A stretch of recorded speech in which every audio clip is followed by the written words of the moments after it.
Denys, you've just received the pretty prestigious international award for democracy that was for the anti-corruption fighters. So you're doing the investigative program here in Ukraine, which is extremely popular and I hope and can say to some extent effective. We're speaking now about Ukraine in 2017, and there is something in that still the investigative journalists from Ukraine receive the international awards for fighting corruption.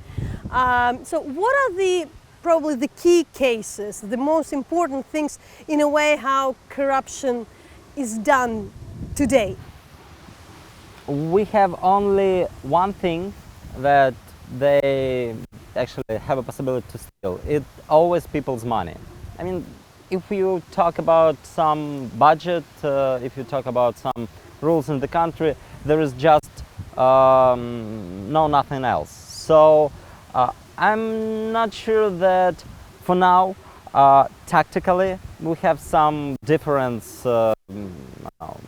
between times 4 years ago. That's still some public procurement schemes, that's still some monopolies who controlled sectors of economy.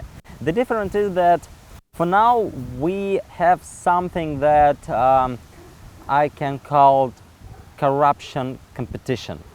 I mean, at Yanukovych's time there was a solid pyramid of corruption. Yeah? So any official was in this system, and today we have a lot of I would say a lot of wings, yeah, a lot of groups that have some competition between them, and this is really helpful. Can we speak about some particular spheres, industries? Because somehow my guess would be, from what I'm following, that somewhere it's cleaner, more transparent, but that's where there are less money, like on the healthcare, there would be the small corruption with the people paying, but then there would be fields which are really still are very, very closed, and industries. We talk a lot about transparency, and transparency by itself,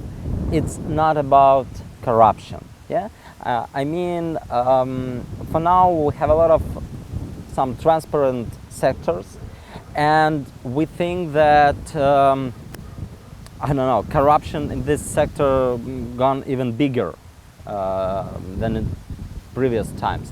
It's not true, because we just see more.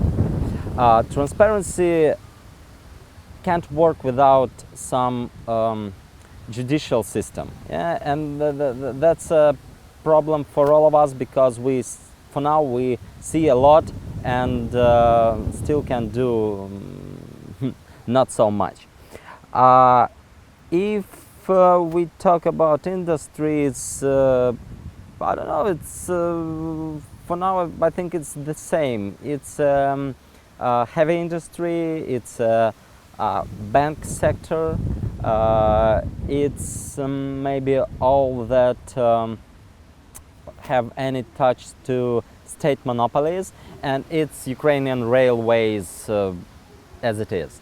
I think we have better situation for now in oil and gas system. Yeah, that I saw very smart steps in Naftogaz. I saw a lot of good steps in gas sector. Meaning good steps to become more transparent and less corrupt, or good okay, steps to that's not about transparency. Yeah, when we talk about how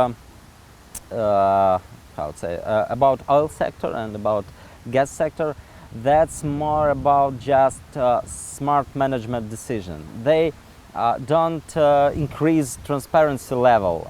They increase economic level, and they increase competition on this field. And look, are there any particular cases where you have seen that there was a result, that the law enforcement was involved, and the people, those about whom you were investigating, your team had been investigating, that they've been at least prosecuted, and where it's extremely difficult to see, though the results are obvious. If you talk about example, for last month, I think we push 3 criminal procedure against Batkivshina's party, against Lashko in touch with his illicit enrichment, and against official from tax department. But the biggest problem is that if we'll talk about some results, yeah, we have much more. We have more results when we don't need to connect with the prosecutor's office or with the courts. I mean, if you want to cancel some public procurement, you have to just write about it, and someone in this department who control this procurement usually just cancel it because nobody wants any problem. If you need to start any criminal case and how to say, add any official investigation, okay, that's a problem. And look, the last one, we here at Mezhyhirya, the former Yanukovych residence. Yeah. But rather the general question, there was a lot of enthusiasm when we have seen the papers of previous president, and there were a lot of journalistic cases. The investigation had good chances to be investigated, though as was even the political will by the Ukrainian opposition at that time. It looked like back then to investigate their opponents, former party of region and the others. We can go into details, but in general, how do you see that? At least I can't see any moves on this way. Our present officials make a very sweet photo with former officials from Yanukovych's time. Yeah, that's big. I'd say big 100% nothing. How we can explain that? Yeah, it's just not there really. You can't have their direct link that I don't know. President has a connection to that guy from the party of region. There is not that obvious thing to say that they have either.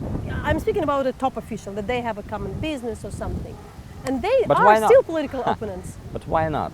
You see, if all your economy based on maybe 1,000 people, they always connected one with another. Maybe it's not so obvious like co-founders in some company, but Ukrainian economy it's not big at all. Yeah, I mean, and it's extremely monopolized, and in any moment any money bag have some connection with everyone. So I think we have to look on this not like on the network of some connections, yeah, some separate connections, but look through it like a one big bunch of connections and shared money in very small Ukrainian economy.